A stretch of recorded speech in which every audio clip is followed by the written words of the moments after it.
But this is not about a dollar value. This is about the value of true education, y'all. Education is way more important than school. See, I think it is our job to learn mental health terminology within education, within schools, within the community, amongst each other, and to speak with precision, fairness, and expertise. Though some would shut down explorations of Black history, life, and culture, we seek to expand.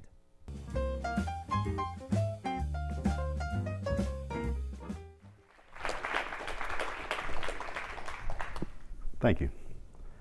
5 years ago, I recorded a talk for Black Academics Television entitled Ants in Storms. It was about how ants build big new ant piles during thunderstorms that rage so strong that even humans stay out of the way.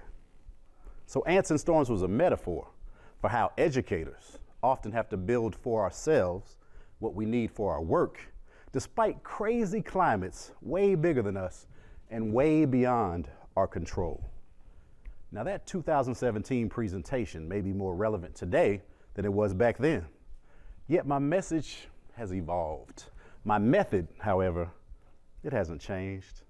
It comes in the form of another extended metaphor about what we need to build next.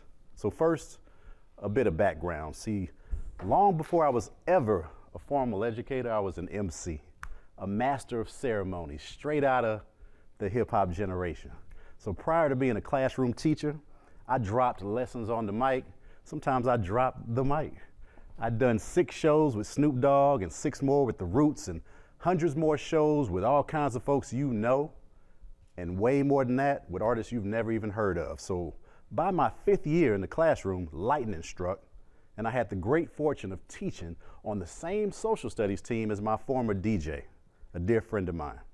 So in one of our many times hanging out after school, he said a few words that I've been thinking about ever since: the Netflix of education. So not only have I held on to that phrase, but I've processed it so much that I've set a personal and professional goal of being a part of the Netflix of education.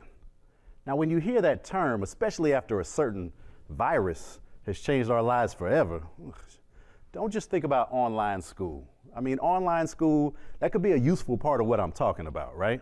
But that's not what the Netflix of education means. To be clear, education is way more important than school. And in order to understand the Netflix of education, first you have to understand the historical context of Blockbuster Video. Now, Blockbuster was founded in 1985 in Dallas, Texas. And by the 90s, if you ever wanted to watch movies in the comfort of your home, you probably went to Blockbuster.